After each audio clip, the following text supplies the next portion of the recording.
Aleluya, hermanos, les saludo en el amor del Señor. Quiero compartir con ustedes el último devocional que tiene que ver con esta secuencia, ¿cierto? Que ya hemos visto aquellas motivaciones del creyente en el día de hoy. Así que quiero hablar con ustedes la última motivación, la motivación correcta, la motivación que debería tener todo creyente que confiesa a Jesús como su Señor, como el amo de su vida y que está en este camino estrecho. Amén. Así que le invito a cerrar sus ojos y a orar junto conmigo.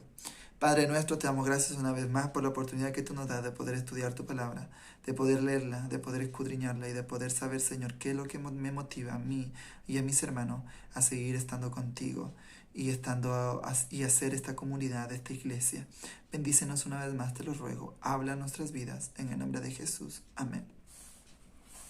La última motivación es la motivación bíblica, ¿ya? Una motivación que tiene un propósito bíblico. Y ese propósito bíblico,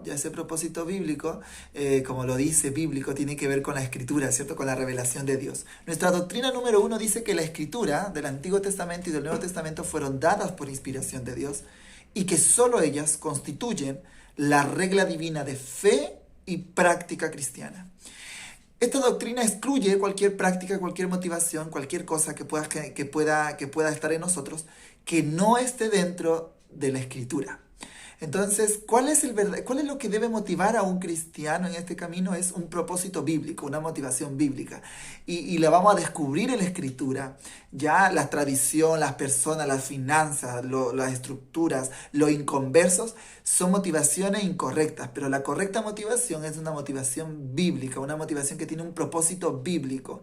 Ya muchas personas en la Biblia, alrededor de la lectura que hemos ido dando, las acciones que ellos realizaron, ¿cierto? Fueron motivadas por un fundamento bíblico, ¿ya? Por un principio bíblico, como el amor, la entrega al prójimo, el buscar la paz, la justicia, la igualdad, ¿cierto? Entonces tiene que haber un propósito bíblico centrado, como le dije yo, en la Biblia.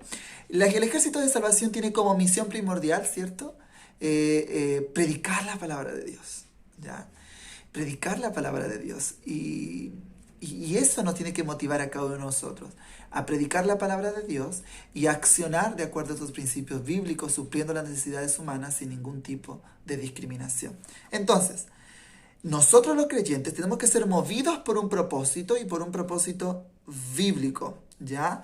El creyente movido por un propósito bíblico es un creyente saludable, ¿ya? Y opera de manera correcta en la iglesia, ¿ya?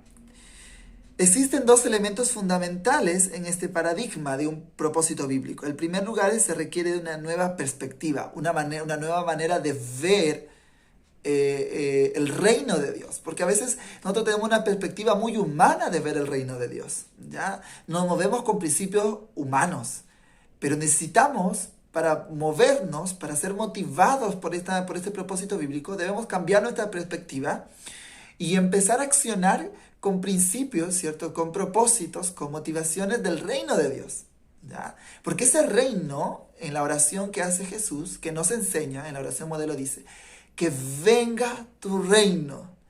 Y cuando usted está aquí en la tierra, está haciendo que ese reino se establezca en este lugar. Y por lo tanto, nuestro accionar no es como el mundo acciona, no es como el mercado trabaja, no es como las empresas trabajan. El ejército de salvación no es una empresa, ¿ya? Nosotros nos movemos de acuerdo a este reino. Y en este reino hay principios que operan, ¿cierto? Que se mueven a través de sus hijos.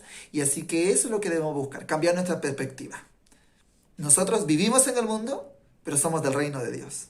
Y nuestro accionar tiene que ser distinto. Amén.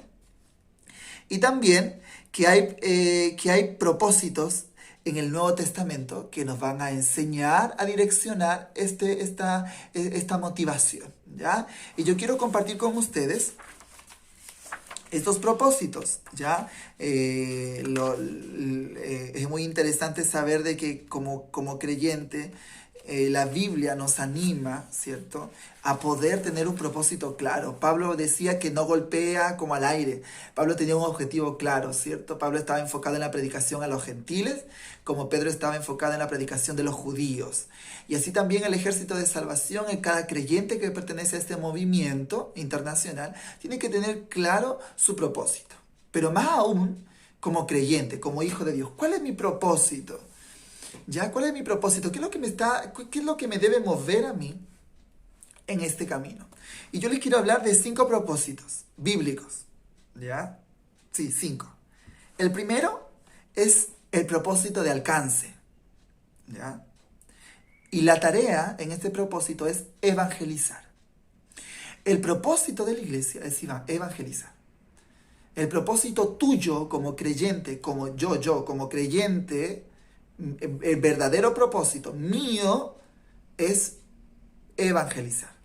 La palabra de Dios, ¿cierto?, en Hechos 2, del 42 al 47, dice: añadía cada día a la iglesia los que habían de ser salvos. ¿Y cómo se añadía? Por la predicación de Pedro, por la predicación de los discípulos, por la predicación de los apóstoles. El propósito de la iglesia es alcanzar almas, alcanzar a los inconversos, y lo hacemos a través de la evangelización. ¿Ya? Y este es nuestro objetivo. La misión es evangelizar. El blanco, la comunidad, la gente de afuera. ¿Y qué es lo que me ayuda a cumplir este propósito de alcance? Mi testimonio, mi forma de hacer las cosas, mi forma de comportarme en el mundo. Y la iglesia debe proveer ya el objetivo por el cual vivir. O sea, la iglesia, el ejército de salvación, la iglesia a la que usted asiste, le tiene que proveer a usted los recursos necesarios para que pueda evangelizar. ¿Ya? Y es por eso que estamos haciendo los estudios bíblicos, estamos haciendo estos devocionales, estamos participando de las reuniones para que usted sea capacitada, entrenada para poder cumplir este propósito de alcance. Amén. Y el beneficio que yo obtengo ¿cuál es el beneficio que yo obtengo? Una recompensa, un premio, un galardón que Dios me va a dar en algún momento. Amén. Entonces, el primer propósito, ¿cierto?, para este creyente bíblico que tiene una motivación correcta, una motivación bíblica, primero es el propósito de alcance, evangelizar. El segundo es el propósito de la adoración. El creyente debe tener, el creyente correcto, ya el creyente que tiene una motivación correcta, tiene que tener como segunda motivación la adoración, exaltar el nombre de Dios. Esa es mi tarea, exaltar el nombre de Dios. Dice en Hechos 2, del 42 al 47 también: partiendo el pan en las casas, alabando a Dios.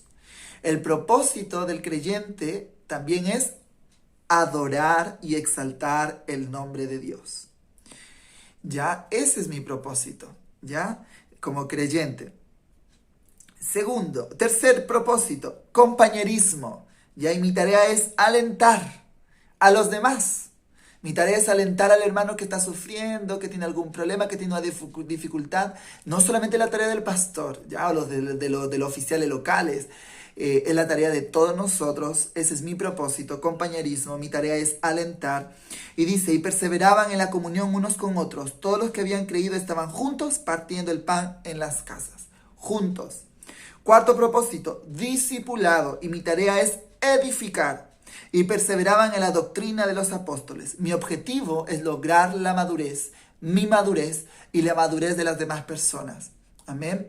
El propósito, lo que debe mover a cada creyente, ¿cierto? Un propósito bíblico. Y este propósito bíblico es evangelizar, exaltar el nombre de Dios a través de la adoración, alentar a los hermanos a través del compañerismo y edificar al pueblo de Dios a través del discipulado. Amén. Para eso estamos en los estudios bíblicos, para que usted pueda discipular a sus hijos, para que los líderes puedan discipular a los hermanos en sus ramas, ¿cierto? Porque esa es nuestra tarea. Para eso existimos, para eso yo existo, para eso yo soy creyente, para eso yo soy un hijo de Dios. Y por último, el quinto propósito es culto.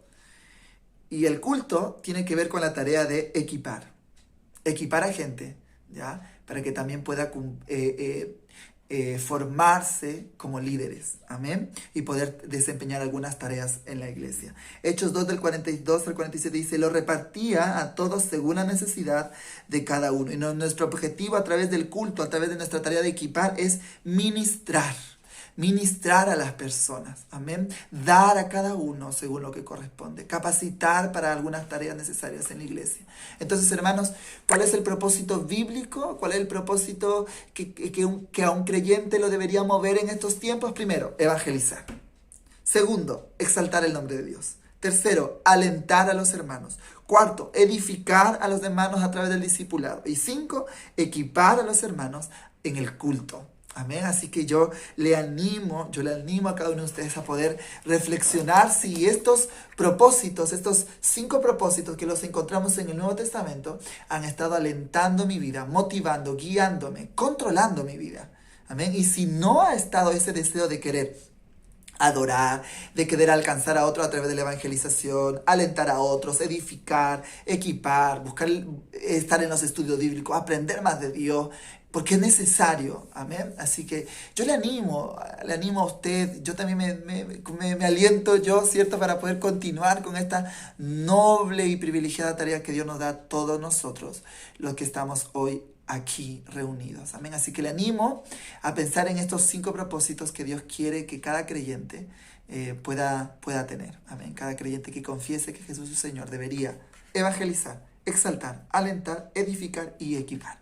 Así que no lo olvidemos, pensemos en que somos el cuerpo de Cristo y aún estamos en este camino, dispuestos para seguir aprendiendo. Y oro para que el Señor le dé un corazón enseñable y pueda recibir esta palabra de parte de Dios. Amén. Que Dios le bendiga. Un fuerte abrazo. Y de ahora en adelante quiero y oro para que cada uno de ustedes que al escuchar este mensaje pueda tener esta motivación correcta, con un propósito bíblico. Que Dios les bendiga. Un fuerte abrazo, hermanos.